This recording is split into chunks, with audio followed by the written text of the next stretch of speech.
बालक की अवस्था को भली-भांति समझने वाले और तदनुरूप उसकी अपेक्षा के अनुसार कार्य करने वाले, समझाने वाले सभी माता-पिता या अभिभावक गण को मुझ संतोष का श्री अरबिंदो सोसाइटी के प्रतिनिधि के रूप में हार्दिक अभिनंदन एवं प्रणाम। साथ ही उन सभी व्यूअर्स का जो लाइक करते हैं, कमेंट करते हैं, अपनी उपस्थिति दर्ज कराते हैं और शे हमारे विचारों को शेयर करते हैं तथा सुझाव देते हैं। साथ ही साथ हमारे बताए हुए सेशन के विचारों से स्वयं को लाभान्वित करते हैं। उन सभी का मैं हृदय से आभार करती हूँ। पूरी अरबिंदो सोसाइटी की तरफ से आभार प्रदर्शित करती हूँ। हम पेरेंटिंग के विषय में तरह-तरह के विषय लेकर के आपके सामने उपस्थित होते रहे हैं। विभिन्न प्रकार के विचारों से विचारों को आपके समक्ष रखते हैं और साथ ही साथ उनका आपकी तरफ से उनका आभार भी हम प्राप्त करते रहे हैं और उनका धन्यवाद भी प्राप्त करते रहे हैं। आज भी आज भी मेरे सामने एक बात आती है कि कभी-कभी हम बच्चों को देखते हैं, उनकी चाल बिल्कुल अलग होती है, उनका पहनावा कभी अलग होता है, कभी उनका अध्ययन करने का कभी शुरू-शुरू में तो बच्चा कम पढ़ रहा है, परंतु अचानक उसके अध्ययन में तीव्रता आ जाती है और कभी-कभी अध्ययन में तीव्रता ना भी होते हुए किसी का कोई बच्चा बहुत तीव्र गति से अध्ययन कर रहा हो, वो अचानक ही कम अध्ययन करने लगता है और बातों में रुचि लेने लगता है और कभी-कभी उसकी रुचि यहाँ तक कि भोजन में भी रुचि की विभिन्नता पाई जाती है और उसका प्रेम करने का ढंग भी अलग हो जाता है। तो उसका कारण अगर आप सोचें तो उसका कारण क्या हो सकता है? वो है असली किशोरावस्था। आप समझे कि वो बच्चा हमारा किशोर होता जा रहा है, एकदम अचानक से उसके अंदर परिवर्तन आता जा रहा है, तो इसका मतलब वो एक किशोरावस्था के या किशोरी बनने की स्थिति में आगे बढ़ता जा रहा है। आप कई बार नोटिस करेंगे देखा जाए तो 12 साल से लेकर 18 साल तक की आयु को किशोरावस्था कहा जाता है। और आज हम इसी बात को लेकर के आखिर ये चेंज क्यों हो जाता है, इसी विचार को हम लेकर के आगे चल रहे हैं आपके सामने कि किशोर अपने माता-पिता को कम व अपने साथियों को रोल मॉडल अधिक मानते हैं।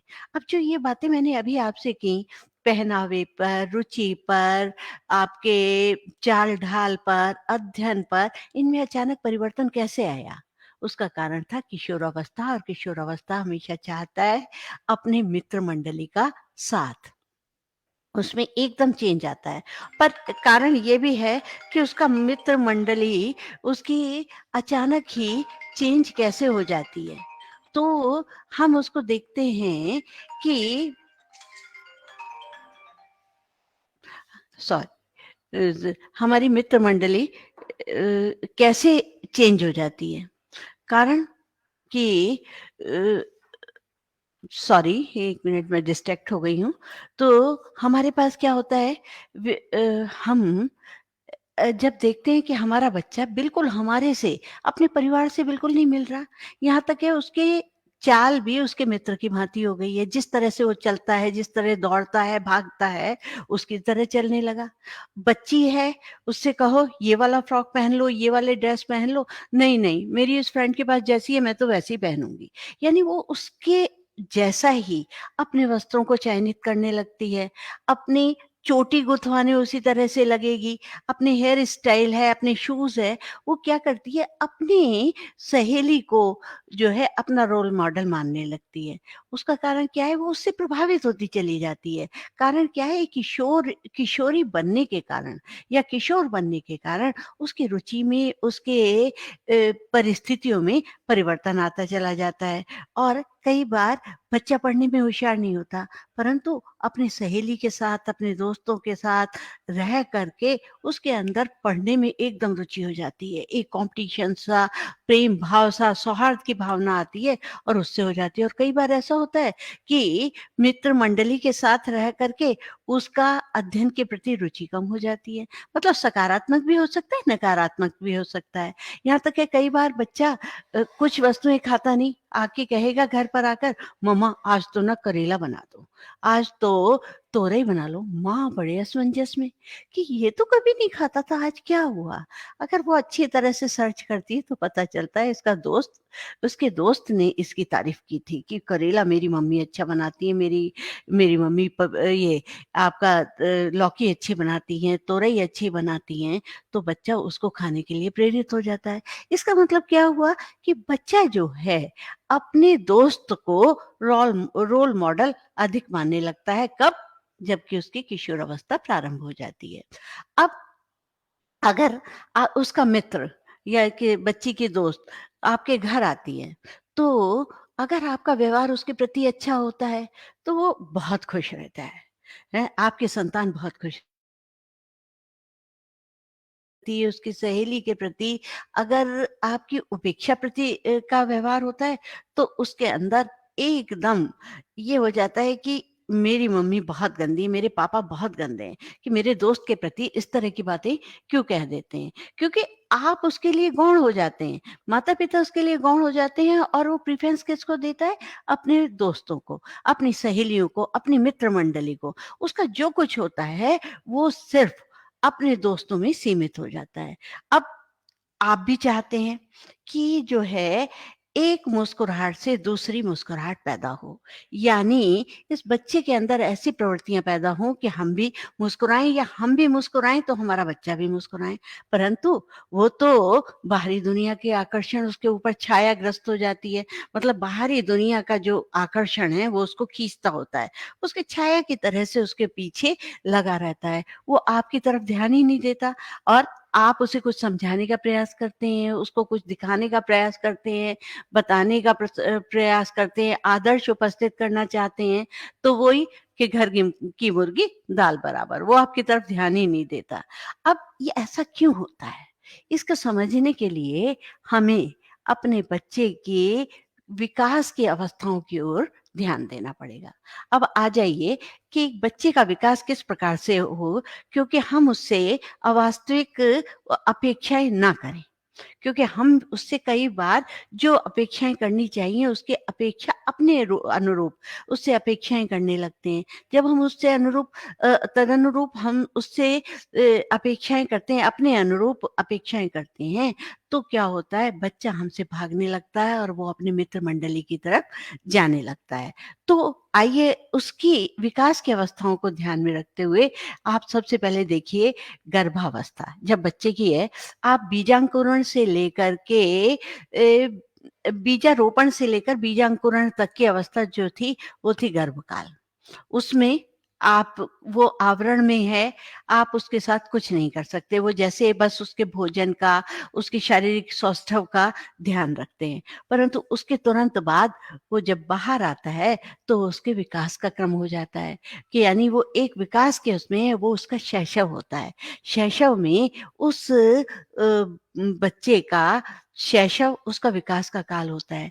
थोड़े दिनों बाद वो थोड़ा-सा और बड़ा होता है, वो उसका बचपन में आ जाता है, यानी उसका बाल्यकाल होता है, वो होता है उसका पल्लवन का काल, यानी जैसे कि एक पेड़ में से पंखुड़ी वगैरह निकलती हैं, उसके अंदर कुछ विशेषताएँ होती हैं। परंतु अचानक से क्या होता है, एक प्रफुल्लन का काल होता है, यानी फूलने का काल होता है, जो कि सबसे ज़्यादा एक व्यक्तित्व की आधारशिला होता है। जब वो व्यक्तित्व की आधारशिला होता है, तो वो सबसे ज़्यादा हर माता-पिता के लिए, खुद स्वयं बच्चे के लिए एक बहुत ही कठिन और विषम परिस्थिति का काल हो जाता है। क्योंकि ये एडोलसेंस जो एज होती है, वो इतनी असमंजसपूर्ण शारीरिक और मानसिक उद्वेलन की अवस्था होती है। उसमें संवेदनात्मक असंतुलन होता है, शारीरिक असंतुलन होता है, मानसिक असंतुलन होता है, जिसे स्वयं बच्चा भी नहीं समझ पाता। तो आवश्यकता क्या है? आपको समझने की। आपके अंदर क्योंकि आप अनुभवी हैं, आप स्वयं उस स्थिति से गुज़र चुके हैं, तो आप चाहते हैं कि आप अपने बच्चे को भली-भाँति एक सुनियोजित बना सकें। परंतु आज जो हम बात करने जा रहे हैं केवल आज हम ये बताएँगे कि किशोरावस्था की असली समस्याएँ क्या हैं? और कल हम आपसे बात करेंगे कि इस समस्याओं में संतुलन कैसे स्थापित किया जाए। तो सबसे पहले अगर हम देखें तो इसके जो उपनाम हैं, किशोरावस्था के जो उपनाम हैं, उसी में से उसकी समस्याएँ उत्पन्न होती चली जाती हैं। बहुत सारे मनोवैज्ञानिकों ने इसके बारे में बहुत सारे नाम दिए हैं, जैसे कि उलझन की अवस्था। उलझन की अवस्था क्या है? उसके सामने सारी परिस्थिति हैं। बच्चा बचपन से एकदम किशोरावस्था में जा रहा है, यानी एक बच्चा स्त्री और पुरुष की स्थिति में जा रहा है, तो वो उस बातों को समझ नहीं पा रहा और वो एक उलझन की स्थिति में है, समझ नहीं पा रहा मैं कैसे करूँ? क्योंकि विचार तो खूब आंदोलित हो रहे हैं, परंतु कार्य की जो क्षमता है वो नहीं है, तरीका भी उसको पता नहीं, तो वो एक उलझन की अवस्था में होता है। तो उलझन की अवस्था में वो इसके बहुत ही महत्वपूर्ण काल में उलझन रहता है, असमंजस में होता है, द्वंद्वात्मक स्थिति में होता है, कठिनाई की स्थिति में होता है और व्यक्त न करने की स्थिति में होता है। क्योंकि आप तो समझदार हैं, आप अनुभवी हैं, उसको नाम दे सकते हैं, बात कह सकते हैं, पर उस बच्चे को तो स्वयं ही समझ में नहीं आ रहा कि विचारों का उद्वेलन हो रहा है, कार्य क्षमता उस तरह की नहीं है। तो वो क्या कर रहा है कि बच्चा एक उलझन की स्थिति में चला आ रहा है। ऐसे ही वो दुखी अवस्था है, सामने कार्य पड़ा है, कार्य करना चाहता है, कार्य के प्रति उसके अंदर इच्छा है, वो प्रेरित हो रहा है कार्य करने के प्रति और कार्य को कर नहीं पाया, तो वो दुखी हो जाता है और उसके अंदर एक संवेगात्मक आंदोलन हो जाते हैं।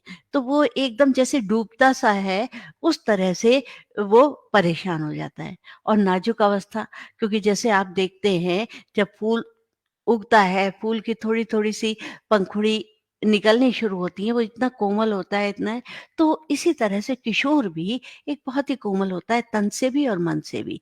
ज़रा-सी देर में मुरझा सकता है और थोड़ी-सी आपकी परिस्थितियों से वो खिल भी सकता है, तो उसकी नाज़ुक अवस्था है और उसी तरह से ये एक स्वर्ण काल भी है। सबसे अच्छा काल जो कहलाता है, ये हमारा किशोरावस्था का समय होता है, जिसको स्वर्ण काल की भी संज्ञा दी है। कारण क्या है? इसमें नवीन-नवीन विचारों का अभ्युदय होता है, नवीन विचार उत्पन्न होते हैं, भावी योजनाओं के प्रति वो इच्छुक हो जाता है, भावी योजनाएँ, भविष्य से संबंधित योजनाएँ उसके दिमाग में चलने लगती हैं कि मुझे ये करना है, ऐसा करना है, मैं अपने माता-पिता का भी सहारा बनना चाहता हूँ, समाज में अपनी प्रतिष्ठा भी चाहता हूँ और साथ-साथ वो स्वयं से भी प्रोत्साहित होता है।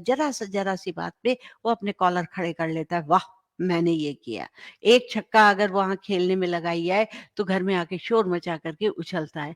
जितना कि एक वयस्क व्यक्ति कभी इस बात को इतना तवज्जो नहीं देगा, समझदार गंभीर व्यक्ति नहीं देगा, परंतु एक किशोर जो है, छोटी-छोटी सी उपलब्धियों से इतना प्रसन्नचित्त हो जाता है, इतना आह्लादित हो जाता है। उसी तरह से दूसरी स्थिति में सोचा जाए, अगर वो हार जाता है या परेशान तो एकदम निराशा में डूब भी जाता है। और इसी तरह से ये इसको वसंत ऋतु का की अवस्था भी कहा गया है, वसंत ऋतु काल भी कहा गया है। कारण क्या है? वसंत को देखा जाए तो काम भावना की ऋतु कहा जाता है। जैसे कि आपके अब तो वैलेंटाइन डे हो गया, अगर आप संस्कृत साहित्य में पढ़ेंगे, तो वसंत काल जो है हमारा इसी तरह का समय माना जाता था।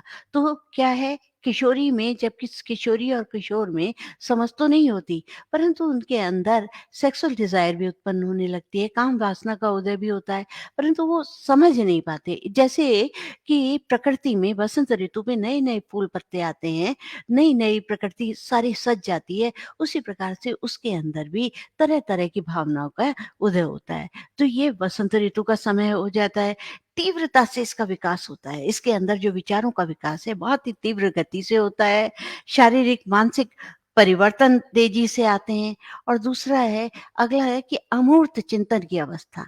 अमूर्त है उसको चिंतन मनन करना आता है। कभी वो सार्थक भी होता है और कभी व्यर्थ में भी होता है। तो कभी-कभी तो उसके अंदर चिंतन, मनन, विश्लेषण की क्षमता आने लगती है। तो ये अमूर्त चिंतन की अवस्था भी कही जाती है। तो यानी कि ये देखा जाए तो ये जो असली अवस्था है, जो किशोरावस्था है, ये जीवन का आधार है। एक व्यक्तित्व संपूर्ण व्यक्तित्व का मेन आधार किशोरावस्था है। जब हम इसके के विषय में जो करते हैं, इसका अगर चिंतन मनन करें, उसको एक सही आकार दे दें, तो शायद ये बहुत अच्छा व्यक्तित्व उभर कर आए। इससे पहले क्या होता था?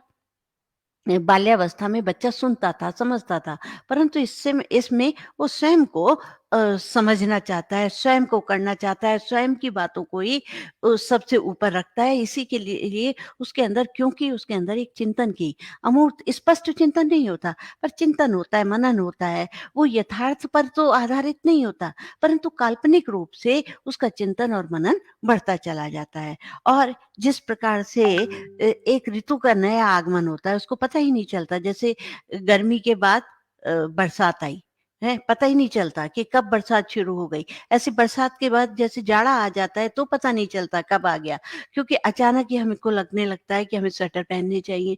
उसी प्रकार से इसके अंदर भी एक नई ऋतु के आगमन की तरह से होता है कि विचारों का प्रस्फुटन शुरू हो जाता है। नवीन-नवीन उसकी अपनी मौलिकता स्पष्ट होने लगती है, नवीन विचारों का उत्पन्न होने लगता है। और जैसे कि मैंने बताया कि उसके अंदर अनेक अनुभव उत्पन्न होते हैं, विषम लिंगी के प्रति आकर्षण होता है, क्योंकि काम भावना का उदय उसके अंदर हो चुका होता है। इसी तरह इसको कहा जाए तो मनोवैज्ञानिकों ने इस अवस्था को नाम दिया ज्वार भाटे की अवस्था।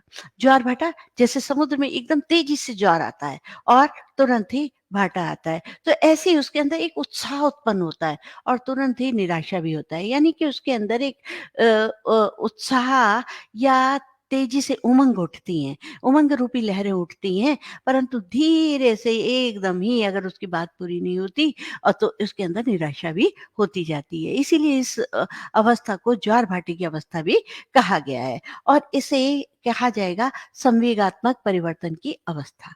संवेगात्मक परिवर्तन, क्योंकि नए संवेगों का एक स्पष्ट रूप दिखाई देने लगता है। उसे स्वयं में नहीं पता चलता कि मेरे अंदर कौन-कौन से संवेग उत्पन्न हो रहे हैं। कभी क्रोध हो जाएगा, कभी हास्य हो जाएगा, कभी क्या कहते हैं आप उसके आक्रोश होने लगेगा, कभी दुःख उत्पन्न होगा, कभी अचानक एक प्रसन्नता होने लगेगी। ये सब संवेग उसके अंदर ऐसे अपने आप ही उदय होने हैं। तो ये एक संवेगात्मक अवस्था भी कहलाती है। तो सबसे ज़्यादा कठिन परिस्थिति ये है। कठिन इस तरह से कि जब संवेगों का उदय होता है, तो बच्चा तो स्वयं समझता नहीं है और इन संवेगों के माध्यम से वो अक्सर अपराधी प्रवृत्ति में भी चला जाता है। क्योंकि संवेगात्मक अवस्था जो होती है, उसमें चिंतन नहीं हो पाता है या स्पष्टता नहीं होती। अगर बच्चे ने कहा कि नहीं, किसी उसके दोस्त ने कहा कि नहीं, तू ज़रा-सा एक कश लेके देख ले। अरे थोड़ा-सा तो ड्रिंक करके देख ले, थोड़ा-सा तो थोड़ा-सा ही ड्रग्स लेकर के देख ले। तो वो क्या करता है कि शुरू में तो समझेगा नहीं, शुरू में शायद ना-नुकुर करेगा, परंतु बहुत जल्दी उससे प्रभावित होकर के उसका सेवन भी करने लगता है। तो जो ये संवेगात्मक असंतुलन है, वो उसको अपराधी प्रवृत्ति की ओर भी लेता चला जाता है और ये हमेशा असमंजस की स्थिति में बना रहता है। अब अगर देखा जाए तो सारा का सारा किशोरावस्था के अंदर पूरी मानव विशेषताओं के दर्शन हमें हो जाते हैं। अब आवश्यकता माता-पिता को क्या है कि सभी अवस्थाओं का उसके ध्यान रखना पड़ेगा। बच्चे की सारी अवस्थाएँ, अब तक तो शैशवावस्था में आप बहुत ध्यान रख रहे थे, बाल्यावस्था में भी उस पर नज़र रख रहे थे, पर किशोरावस्था में जब बाप का जूता बेटे के पैर में आने लगे या माँ के चीज़ों का, माँ की वस्तुओं का उसको पहनने की इच्छा होने लगे, तो माँ-बाप को सजग हो जाना पड़ता है और देखना भी पड़ता है। उसकी सारी बातों को देख कर के आप स्वयं आप उसके प्रति आपको समर्पण भाव से उसकी तरफ ध्यान देना पड़ेगा। अब समर्पण में किस प्रकार का समर्पण हो, ये भी देखना पड़ेगा, क्योंकि आपको उसे फ्रेंड तो बनाना है। फ्रेंड नहीं बनाना, उसको फ्रेंडली रखना है। फ्रेंड बनने में तो फ़र्क हो जाता है, परंतु फ्रेंडली होने में आपको उसे, जैसे कि घड़े के ऊपर आप ऊपर से हल्की-हल्की थपकी दे रहे हैं और अंदर से हाथ लगा रहे हैं, उस प्रकार से आपको ध्यान रखना पड़ेगा। परंतु आपको क्या होता है, आप ऐसा करते ही नहीं हैं। आप क्या करते हैं कि बच्चों से बहुत सारी अपेक्षाएँ रखते हैं और अपेक्षाएँ स्वाभाविक भी है, आपकी संतान है, आप किसी और से थोड़ी रखेंगे। आप उसकी भावी सुनहरे जीवन की योजनाएँ बनाते हैं, उनसे अपेक्षाएँ भी रखते हैं, क्योंकि भावी जीवन उसका स्वर्णिम हो, अच्छा हो, होना भी चाहिए, क्योंकि आप एक माता-पिता हैं और उसके प्रति एक नवीन दृष्टिकोण भी रखते हैं। तो जब आप उसको कहना शुरू करते हैं, क्योंकि आप अपनी भावनाओं को, अपनी इच्छाओं को उसके ऊपर कहने की, उपदेश के माध्यम से, लादने की भावना से जब आप कोशिश करते हैं, तो वो आपकी बात नहीं सुनता। उसको बहुत बुरा लगता है कि हर समय उपदेश देते रहते हैं, और एक कभी उसके चाँटा लगा दिया, डाँट दिया, तो वो आपके सामने सीना तान कर खड़ा हो जाता है कि अच्छा मारो मुझे, और क्या है, आप तो ऐसे ही हो, आप है मम्मी, आप भी सारे दिन मारती रहती हो, पापा तो हैं ही बहुत बुरे। इस तरह की जो भावनाएँ हैं, उसके अंदर आ जाती हैं, और जब वो डाँटता है तो आपको बहुत बुरा लगता है। बुरा लगना भी स्वाभाविक है, क्योंकि आपने तो जीवन में कभी ऐसा किया नहीं। आपने तो अपने माता-पिता का इतना कहना माना है। आप तो एक आदरपूर्वक उस बच्चे के आदरपूर्वक अपने माता-पिता का, दादा-दादी का, रिश्तेदारों का कहना सुनते आए। परंतु वो बच्चा आपके सामने सीना तान के खड़ा होता है, तो आप भी आक्रोश से भर जाते हैं, और कई बार रिश्तेदारों के सामने भी शिकायतें करते हैं, और कहते हैं मेरा बच्चा तो इस तरह का होता जा रहा है, और ये जो है इस तरह से, अरे मेरे को आँख दिखाता है, मेरे को तो ऐसे करके बातें करता है जैसे मैं उसका बाप नहीं हूँ, कोई छोटा बच्चा हूँ उसके सामने, मुझसे बर्दाश्त नहीं होता, और आप 2-3 चाँटे जड़ देते हैं। और कई बार क्या होता है कि हम उसके पास कई बार कहते हैं तू तो बड़ा नेतागिरी है, और नेता की तरह से बात करता है, क्योंकि उसके अंदर नेतृत्व क्षमता का विकास होने लगता है, उसकी एक अदम्य इच्छा होती है कि मैं नेता बनूँ। तो वो जो है कि तू नेता, ये तो नेतागिरी दिखाता है, भाई-बहनों को मारता है, पीटता है, तो माँ-बाप को गुस्सा आता है, और जब कभी उससे कोई बात पूछी जाती है तो वो कहता है नहीं ये मैंने नहीं किया, तो माँ-बाप उसकी बात नहीं मानते। माँ-बाप कहते हैं नहीं तू झूठ बोल रहा है। अब जब उससे कहा जाता है तू झूठ बोल रहा है, तो उसको और आक्रोश हो जाता है, और जब आक्रोश हो जाता है, साथ में जो उसके भाई-बहन हैं, वो उसके प्रति उसके उसमें आग में और घी डालते जाते हैं कि हाँ, हाँ पापा ये झूठ बोल रहा है, इसने ऐसा किया था उसे। तो उसकी स्थिति एक अजीब-सी हो जाती है, और जब उसकी स्थिति ऐसी अजीब हो जाती है, तो वो उस घर को छोड़ने की इच्छा करता है, और सोचता है मैं तो अपने दोस्तों के साथ चलूँ। और हमें क्या होता है कि हमारी स्थिति जब हम कहते हैं अरे इसके तो हार्मोन्स डेवलप हो रहे हैं, तो कोई समझाता है कि अरे इसके हार्मोन्स डेवलप हो रहे हैं, थोड़ा ध्यान दो, ये करो।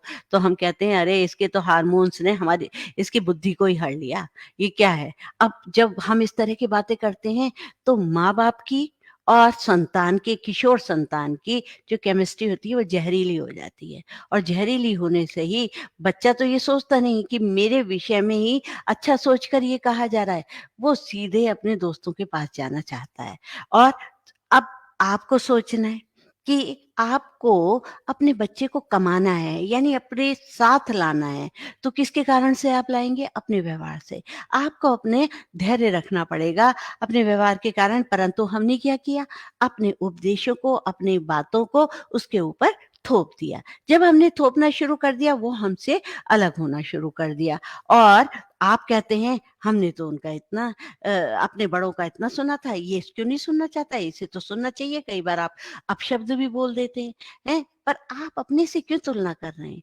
आपकी का हुआ पालन, और आप बच्चे की कर रहे हैं परवरिश, क्योंकि आप मस्तिष्क के माध्यम से आप बच्चे को पाल रहे हैं। आपको पाला गया दिल के माध्यम से, हृदय से। बच्चा है, पल रहा है, भई बहुत प्यारा है, सब कुछ है, डाँट भी दिया तो उस पर असर नहीं पड़ेगा, आपको भी असर नहीं हुआ। परंतु आज का बच्चा तो बहुत संवेगात्मक, उससे बहुत नाजुक है, तो आपको ध्यान रखना पड़ेगा, क्योंकि आप उस बच्चे को अच्छी परवरिश दे रहे हैं, तो आपको उस पर ध्यान भी रखना पड़ेगा। आपको उसकी परवरिश, अब आप क्या करते हैं, अपना बूढ़ापन दिखाते हैं उसको, है ना? यानी कि आप बहुत बड़े हैं? उसके अंदर उमंगें आपने कहाँ से भरी? आपने उसके अंदर उमंगों का तो जोश, उमंग तो ठंडी कर दी, उसके को फलने नहीं दिया। आप ज़बरदस्ती उसको नीचे दबा रहे हैं। जैसे एक स्प्रिंग होती है, उसको यूँ करके आपने दबाया, जैसे ही हाथ हटाया वो उछलकर ऊपर गई। उसी तरह से आपके बच्चे का हाल होना है, क्योंकि आपने उसको समझा कहाँ, आप तो उसको परखते रहे। अब परखना तो नहीं है। अब अगर आप देखें तो किशोरावस्था में तो बहुत सारे गुण हैं, उन क्वालिटीज़ को आप क्यों नहीं देख रहे? आपको ध्यान रखना चाहिए, खूबियाँ भी उसमें होंगी ज़रूर, खूबियाँ भी तो उसमें होंगी ज़रूर, क्यों किसी के ऐब ही देखा करूँ? आप अपने बच्चे के ऐब ही क्यों देख रहे हो? अवगुण ही क्यों देख रहे हो? वो तो आप देखो, अगर दिमाग से विचार करके देखो, ये सब तो आपके साथ भी तो हुआ था, परंतु उस समय आपका ध्यान नहीं दिया गया, हैं? आज आप सोचिए कि मेरे साथ अगर ऐसा होता, तो शायद मैं और अच्छा व्यक्तित्व ले पाता।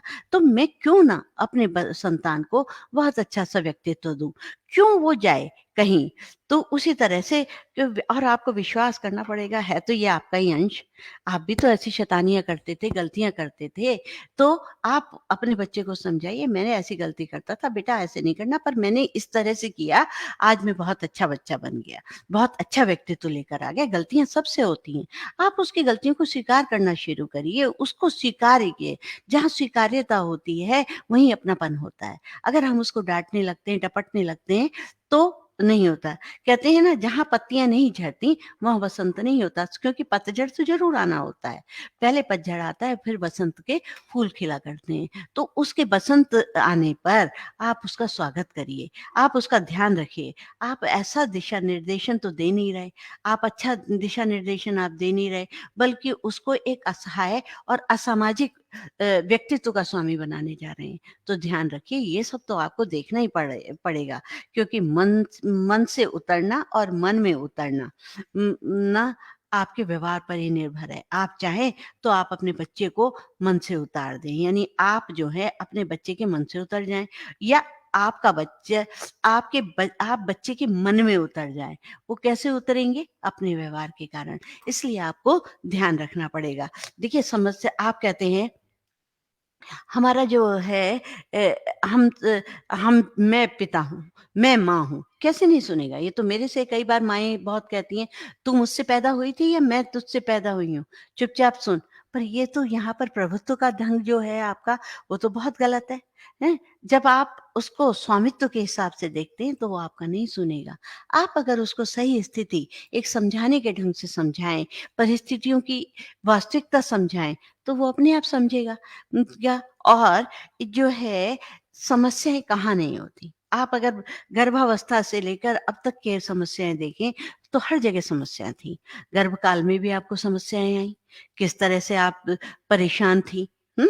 तो उसके बाद जब बच्चा शिशु था, तब भी आप परेशान थे, और जब आप बाल्यकाल में थे तब भी उस पर नज़र रख रहे थे। तो अब जब किशोरावस्था है, तो आप क्यों हट रहे हो? वो भी तो उसके अंदर परिवर्तन की स्थिति है। जब उसके परिवर्तन को आप एक्सेप्ट कर रहे हो, सब ध्यान रख रहे हो, तो फिर इस समय क्यों नहीं रखते? अब होता क्या है कि आप उस पर स्वामित्व थोप रहे हो, पर जो उसका दोस्त है, वो स्वामित्व तो नहीं थोप रहा, वो आपका उसका स्वामी नहीं समझ रहा, बल्कि वो स्वयं उसको समझ रहा है।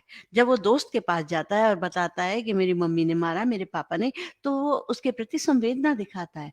तो क्या है, बच्चे का रुझान अपने माता-पिता की अपेक्षा अपने दोस्त के प्रति जाता है। जब बच्चा बताता है मेरी मम्मी ने ऐसे मारा, तो वो भी बताता है मेरी भी मम्मी ने मारा, मेरे भी पापा ने मारा। तो क्या है, उनके विचारों में एक तालमेल बैठ गया। जब विचारों में तालमेल बैठ गया, तो वो दोनों एक प्रगाढ़ होते चले गए और आपकी तरफ से बिल्कुल अलग होते चले गए। तो वो प्रगाढ़ता लाने के लिए आपको बहुत समझना है। आप क्या करते हैं, अब बच्चे को अपनी जायदाद मानते हैं।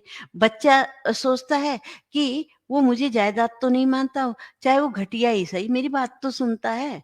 हैं? वो घटिया दोस्त के पास भी जाना शुरू करता है। यही कारण है कि वो अपने साथियों को रोल मॉडल मानने लगते हैं, माता-पिता को कम मानते हैं। अब हम उसे क्या करते हैं, परखते हैं, ये क्यों नहीं कर रहा, ये ऐसे क्यों नहीं कर रहा, समझते तो है नहीं।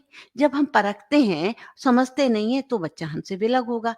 और अगर आप स्वयं को भी देखें, तो आपको एहसास नहीं होगा, जो लोग हमको समझते हैं, समझना चाहते हैं, हमारे अनुरूप बात करते हैं, हमारे अनुकूल बातें करते हैं, वही हमको समझ में आते हैं।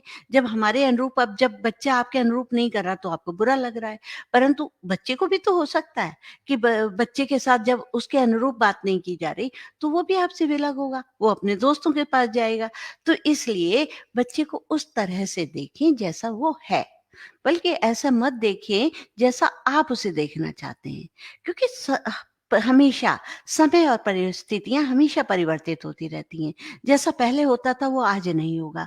जो आपके माता-पिता के समय में हो रहा था, वो उस समय आपके समय में नहीं था और आगे आने वाली पीढ़ी भी हमेशा परिवर्तित होती रहेगी। यही तो आधुनिकता है, यही विकास की गति है। विकास की गति तभी होती है जब हम उस परिवर्तन को स्वीकार कर लेते हैं। तो परिवर्तित जीवन को आपको को देखना ही पड़ेगा। देखिए, जो वृक्ष सींचा चाव से, फल लगे उस भाव से। जब हम जिस भाव से अपने वृक्ष को सींचते हैं, उसमें उसी प्रकार के फल लगते हैं। तो उस भाव से ही आप अपने बच्चे का सिंचन, पल्लवन और पोषण करिए, जिससे कि वो एक सुमधुर व्यक्तित्व का स्वामी बन सके। अब अगर आप देखें, उस बच्चे के साथ क्या बीत रही है, जिसके अंदर कितने सारे परिवर्तन आ रहे हैं। चारों तरफ से उसके सामने परिवर्तन आ रहे हैं। शारीरिक परिवर्तन आ ही रहे हैं और आपके मानसिक परिवर्तन आ रहे हैं, आपके संवेगात्मक परिवर्तन आ रहे हैं, सामाजिक परिवर्तन आ रहे हैं। वो किस तरह से जूझ रहा है उसको तो पता ही नहीं।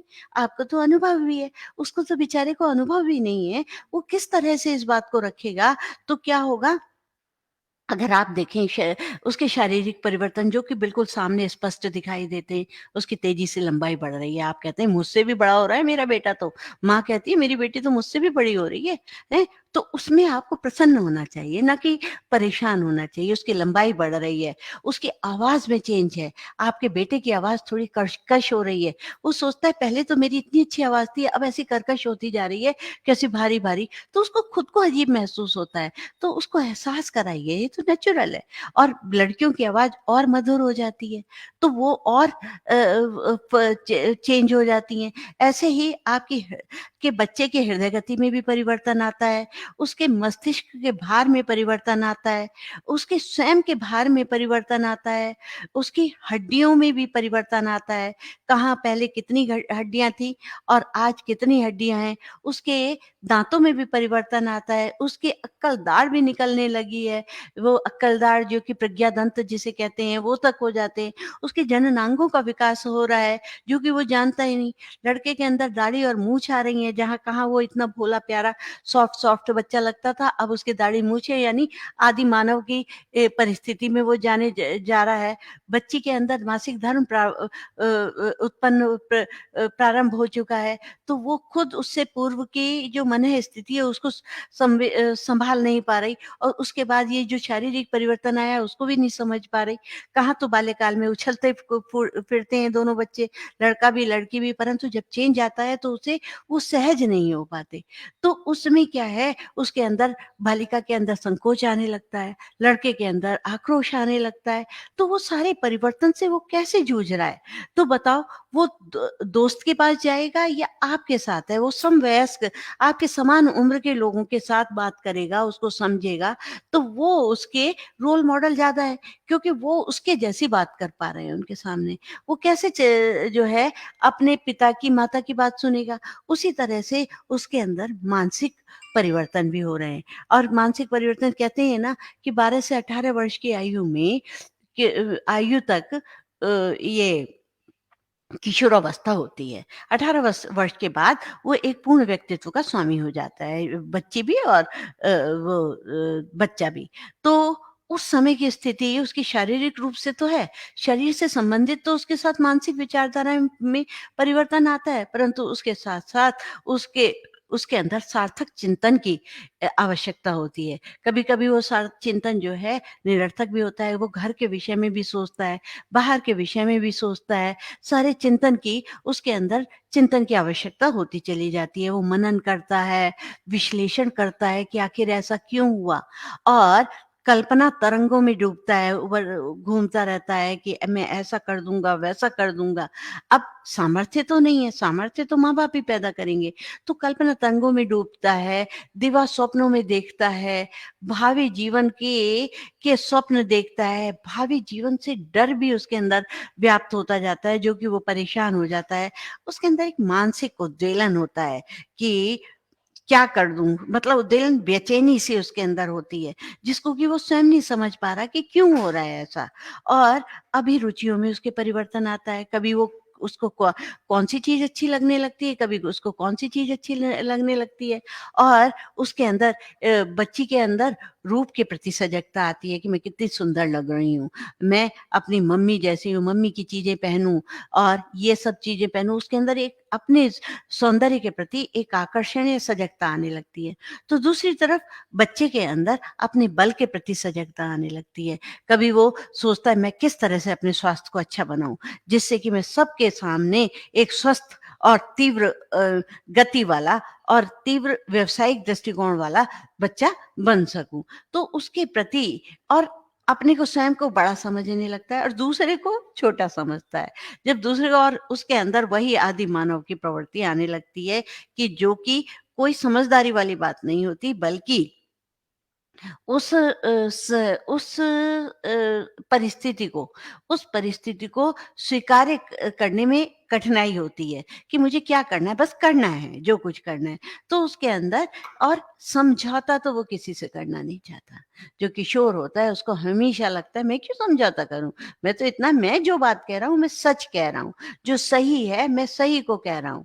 तो सही और गलत के प्रति द्वंद नहीं होता यहाँ। सही पिता सोचता है मैं भी सही हूँ, बेटा सोचता है मैं भी सही हूँ। अब यहाँ पर द्वंद है। पिता सोचता है इसको अनुभव नहीं है, इसको मुझे समझाना है। बेटा सोचता है कि मैं सही हूँ, तो क्या कहते हैं मैं जो हूँ सही हूँ, तो उन दोनों में द्वंद हो जाता है। अब आप सोचिए कि वृद्ध हमेशा अतीत में जीता है। जो युवा है वो वर्तमान में जीता है, परंतु बालक जो है हमेशा भविष्य में जीता है। तो जो किशोर बालक है वो भविष्य को अपने पास खींचना चाहता है और पिता वर्तमान में जीना चाहता है। जो उसके दादी-दादा हैं वो किसको भूतकाल को, अतीत काल को वहाँ लाना चाहते हैं। तो द्वंदात्मक स्थिति इस प्रकार बनती है। जब जैसे-जैसे वो उस परिस्थिति में आते जाते हैं, उनको सबको समझ में आने लगता है। पर तब कहते हैं ना कि अब पछताए होत क्या जब चिड़िया चुग गई खेत। तो जब उसको समझ में आता है, जब तक हम उस परिस्थिति में पहुँचे तब त उससे पूर्व ही उसको अगर समझ में आ जाए, ये हमारी काबिलियत है कि हम कैसे माता-पिता हैं कि उस बच्चे को वहाँ तक पहुँचा दें जहाँ पर उसको कहीं पर परेशानी ना हो। उसी तरह से उसके साथ अब होगा क्या? वो इसीलिए तो साथी के पास ही जाएगा, साथी ही तो समझेगा उसकी मानसिक स्थिति को। माता-पिता तो समझ नहीं रहे। इस कारण वो साथियों को रोल मॉडल समझने लगता है और इस तरह से उसका विकास कुछ अजीब तरह की वो माता-पिता से विमुख होकर साथियों की तरफ जाने लगता है। ऐसे ही उसके अंदर संवेगात्मक परिवर्तन आता है, इमोशंस डेवलप होते हैं, हार्मोन्स डेवलप होते हैं, तो उसके अंदर सहिष्णुता तो समाप्त हो जाती है। उसके अंदर सहन करने की क्षमता खत्म हो जाती है और उसके अंदर ईगो आ जाती है, अहम आती है बिना बात के, मैं कुछ हूँ, उसने मुझे ऐसा क्यों कहा, चल भई मैं लड़ के आता हूँ, मैं ये करके आता हूँ, ईगो आती है बिना बात की और क्या कहते हैं अस्थिरता आ जाती है, मन और मस्तिष्क उसका चंचल हो जाता है और जैसे शैशव में भी उसको आवेग आते थे, अचानक रोने लगता था, अचानक हँसने लगता था, किशोरावस्था में भी वो स्थिति आती है कि उसके अंदर आवेगों की तेजी तीव्रता होती है। तो आवेग भी उसके तीव्र होते हैं जो कि समझ नहीं पाता। संवेग भी स्थिति और मन और मस्तिष्क दोनों ही चंचल होता है। मन में चंचलता होती है, मस्तिष्क में चंचलता रहती है, जिसके कारण वो बहुत परेशान हो जाता है और अस्थिरता होती है, कभी-कभी उसके अंदर स्थिरता भी हो जाती है। रुचियों में विभिन्नता आ जाती है, कभी वो किसी चीज़ को पसंद करने लगता है, कभी किसी चीज़ को पसंद करने लगता है और बाद में वो स्थिर भी हो जाता है। उसको लेकर के उसके अंदर स्थिरता अगर उसको अच्छी तरह से परिस्थितियाँ देखता है तो उसमें स्थिरता भी आ जाती है और उसको भावी जीवन का हमेशा डर चढ़ा रहता है, कहीं ऐसा ना हो जाए, कहीं ऐसा ना हो जाए, मैं ऐसा कर पाऊँगा कि नहीं कर पाऊँगा क्योंकि उसे कभी-कभी अपनी क्षमताओं पर अविश्वास भी होने लगता है। करना तो चाहता है, आगे तो बढ़ जाता है। जिसे कहते हैं ना पाँव का एक एक काँटा द द हृदय का दिल चीर देता। तो मतलब पाँव में अगर ज़रा-सी कठोरता होती है, कोई परेशानी होती है, तो उसका एक जो है उसकी इच्छा जो है समाप्त हो जाती है। तो कई बार बच्चा जो है भावी जीवन से भी डर रहता है। यौन ऊर्जा का उसके अंदर दबाव बना रहता है, वो पता जानता तो है नहीं उसके विषय में कुछ भी, परंतु उसका जो दबाव है, वो उसको परेशान करता रहता है और वो जो है, उसकी वजह से कई बार क्योंकि अमान्य व्यवहार होते हैं, तो उसकी वजह से वो परेशान भी हो जाता है। और बल और बुद्धि, वो चाहता है मेरे पास सबसे ज़्यादा बल हो, मेरे पास बुद्धि ज़्यादा हो। जब उसको नहीं मिल पाता, तो उसे छीनने का भी प्रयास करता है। क्योंकि कई बार आपने देखा होगा भागते-भागते बच्चों को एक स्वस्थ प्रतिस्पर्धा नहीं करता, वो टंगड़ी मारकर उसे गिराकर आगे बढ़ना चाहता है। कई बार बच्चियों को देखा है कि आधा पॉइंट 1 पॉइंट 1 मार्क्स भी अगर कम होता है, तो टीचर के पास जाकर रोने, गिड़गिड़ाने लगती हैं और उसके आक्षेप लगाती हैं, मैम इसका तो क्वेश्चन गलत था, इसको आपने पूरे मार्क्स कैसे दिए? तो इस तरह की उनके अंदर बल और बुद्धि का बल बुद्धि का चाहती हैं कि मेरे पास ही हो, किसी के पास ना हो, इसलिए वो दूसरों से छीनने का भी प्रयास करते हैं।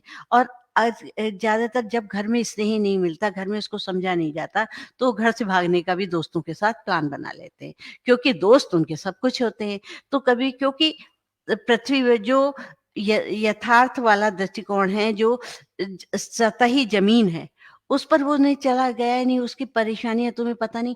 वो सोचते हैं यहाँ से पलायन कर देंगे तो यहाँ से ये हो जाएगा।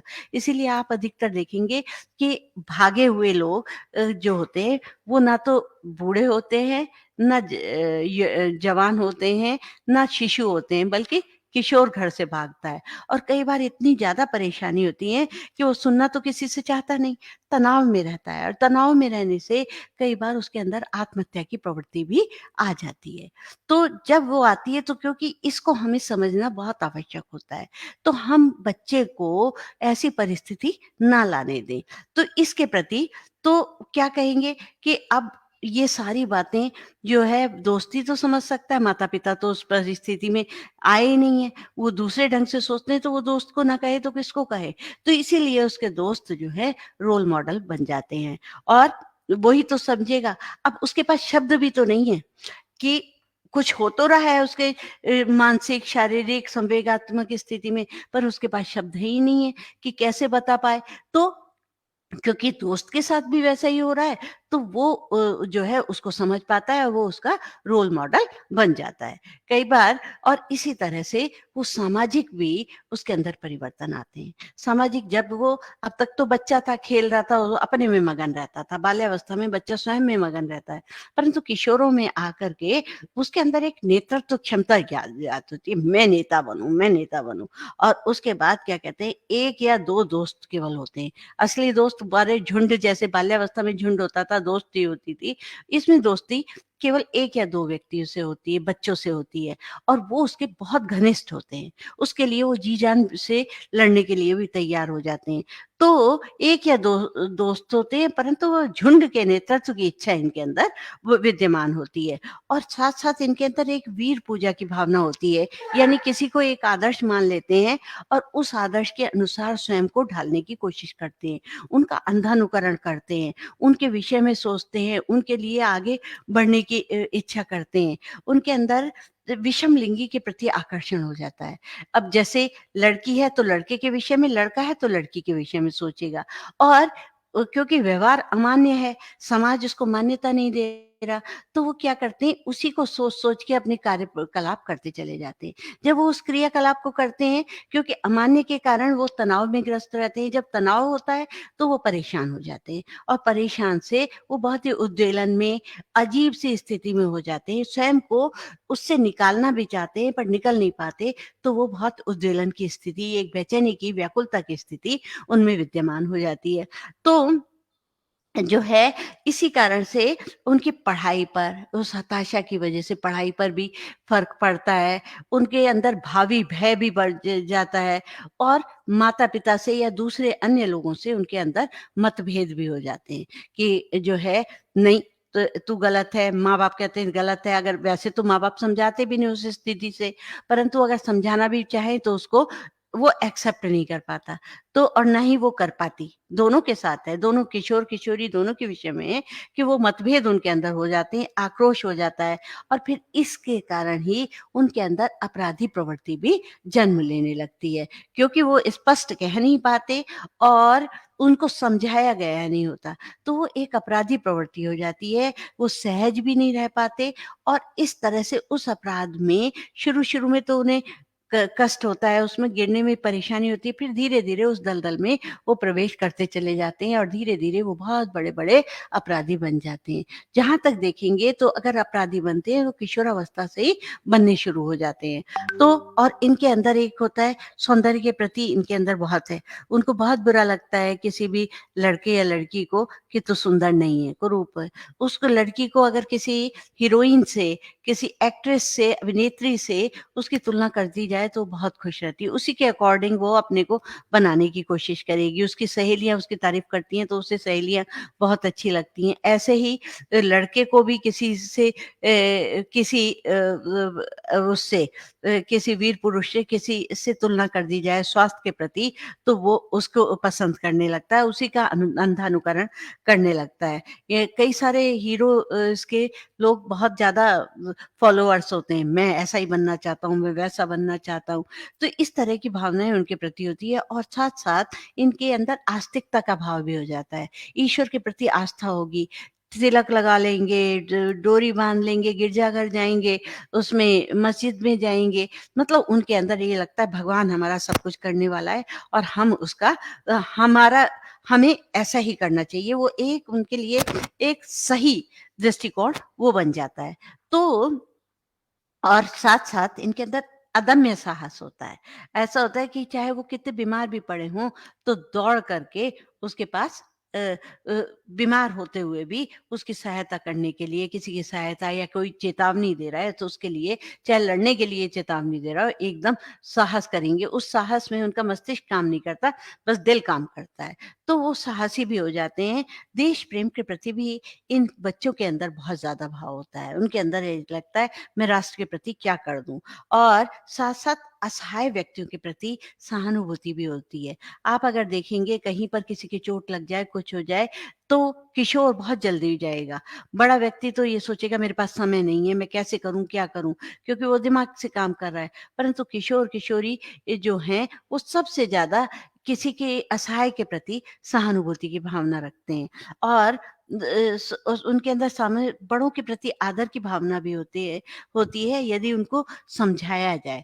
तो उनके अंदर आदर है, मित्रता के प्रति तो उनके अंदर समर्पण होता है और उसके प्रति उनके अंदर ऐसा समर्पण होता है। एक बार मुझे याद आती है कि मेरा बेटा छोटा-सा था, 7th क्लास में था, तो उसने एक दिन मुझसे कहा कि मम्मा आज ना चने बनाइए आप। हाँ, तो मैंने कहा कि आप तो चने नहीं खाते, काले काले चने आपको अच्छे नहीं लगते। तो बोले नहीं, मैं एक दिन स्कूल ले गया था, मेरा जो दोस्त है उसने कहा तेरी मम्मा बहुत अच्छे चने बनाती हैं। मैंने कहा अच्छा, तो मैंने सुबह उसके लिए चने नाश्ते में बना कर दिए। पर जब वो स्कूल से आया तो पूरी की पूरी जो बॉक्स था उसने फ्रिज में रख दी। मैंने कहा अरे ये कैसे? ये क्या हुआ? आपने उसको खिलाया नहीं? बोले मम्मा आज वो आया ही नहीं था।